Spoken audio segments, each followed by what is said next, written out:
வணக்கம் நேயர்களே, ஃபீபாவின் இன்றைய காலை தியானத்திற்காக உங்களை அன்புடன் வரவேற்கிறேன்.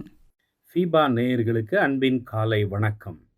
இந்த நாளிலே தேவன் நம்மை எவ்வாறு ஆயத்தப்படுத்துகிறார், தேவன் எவ்வாறு நம்மை தெரிந்து கொள்ளுகிறார் என்பதை குறித்து நாம் தியானிக்கலாம்.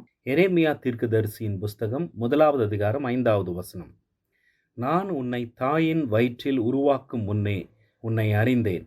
நீ கர்ப்பத்திலிருந்து வெளிப்படும் முன்னே நான் உன்னை பரிசுத்தம் பண்ணி உன்னை ஜாதிகளுக்கு தீர்க்கதரிசியாக கட்டளையிட்டேன் என்று சொன்னார். தேவன் தமக்கென தெரிந்து கொள்பவர்களை தேவன் தம்முடைய திட்டத்திற்காக முன்பே ஆயத்தப்படுத்துகிறார். தாயின் கருவில் இருக்கும் போதே மனிதனை தெரிந்து கொள்ளுகிறார். அப்பொழுதிலிருந்தே ஒவ்வொரு மனிதனையும் அவர் ஆயத்தப்படுத்த விரும்புகிறார். தேவன் தெரிந்து கொள்ளும் மனிதன் தேவனால் உருவாக்கப்படுகிறான். தேவன் ஒரு மனிதனை தெரிந்து கொள்வது தற்செயலான ஒரு நிகழ்வு அல்ல. எபேசியருக்கு எழுதின நிருபம் 1வது அதிகாரம் 4வது வசனம். தமக்கு முன்பாக நாம் அன்பில் பரிசுத்தம் உள்ளவர்களும் குற்றமில்லாதவர்களுமாய் இருப்பதற்கு அவர் உலகத் தோற்றத்துக்கு முன்னே கிறிஸ்துவுக்குள் நம்மை தெரிந்து கொண்டபடியே என்று வாசிக்கிறோம்.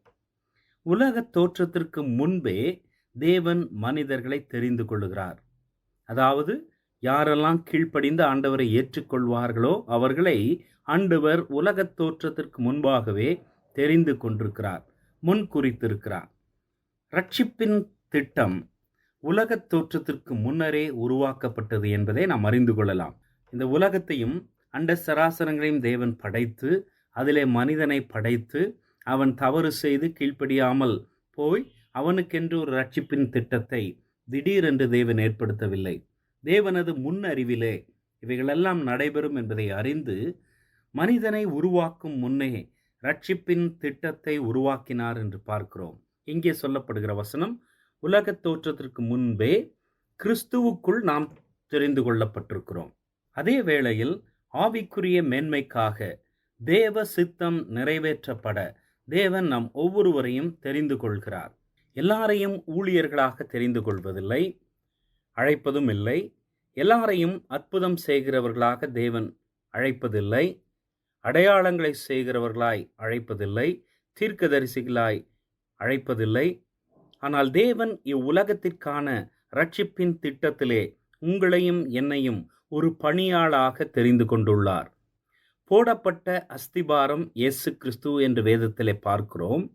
அதன் மேல் கட்டப்படும் மாளிகை சபை. அது ஜீவனுள்ள கற்களால், அதாவது ஜீவனுள்ள மனிதர்களால், ஒவ்வொரு மனிதனும் ஒரு கல்லாக உருவகப்படுத்தப்பட்டு இந்த மாளிகையிலே இணைக்கப்படுகிறான். உங்களுக்கென்றும் எனக்கென்றும் தேவன் ஒரு பொருத்தமான இடத்தை, பொறுப்பான காரியத்தை வைத்திருக்கிறார். அதை நாம் உணர்ந்திருக்கிறோமா? அதை உணர்ந்து கொள்ள நேரம் செலவிடுகிறோமா? சபையிலே நாம் முன்னணியிலே நிற்பதற்கு, பல காரியங்களை செய்வதற்கு ஆயத்தமாயிருக்கிறோம். பாடல்களை பாட, செய்திகளை கொடுக்க, முன்னாலே நின்று வரவேற்பு ஊழியத்தை செய்ய, இப்படி பல காரியங்களை செய்ய ஆயத்தமாயிருக்கிறோம். அது நாம் பங்கெடுக்கிற ஸ்தல சபையிலே நாம் வகிக்கிற பொறுப்பு. ஆனால் அகில உலக சபையிலே நம்முடைய இடம் என்ன? தேவனது திட்டத்திலே நான் எங்கே பொருந்துகிறேன்? நான் எங்கே என்னை பொருத்தி கொள்கிறேன்? நான் அதற்காக என்ன செய்கிறேன்? அதனை அறிந்து கொள்ள, அந்த பணிக்காக தேவன் நம்மை ஆயத்தப்படுத்துவதற்கு நம்மை அர்ப்பணித்திருக்கிறோமா என்பதை யோசித்து பார்க்க வேண்டும். அதற்காக காத்திருக்க ஆயத்தமா? தேவனது வேலைக்காக நாம் காத்திருக்க வேண்டும். எல்லாரையும் ஒரே வேளையிலே தேவன் வழி நடத்துவதில்லை, ஆசீர்வதிப்பதில்லை. தேவனது தொடுதலுக்காக நாம் காத்திருக்க வேண்டும். தேவன் ஒரு குறிப்பிட்ட வேளையிலே தான் ஒவ்வொரு குறிப்பிட்ட மனிதனையும் தொட்டு அவருடைய சித்தத்திற்கென்று வணைந்து கொள்கிறார். தேவனது அங்கீகாரத்திற்காக நாம் காத்திருக்க வேண்டும். ஒருவேளை தேவன் நம்மை ஆயத்தப்படுத்துவது சற்று மெதுவாக இருக்கலாம். ஆனாலும் யாரெல்லாம் தங்களை அவருடைய கரத்தில் அர்ப்பணிக்கிறார்களோ அவர்களை தேவன் அழகாக உருவாக்க சித்தமுள்ளவராயிருக்கிறார்.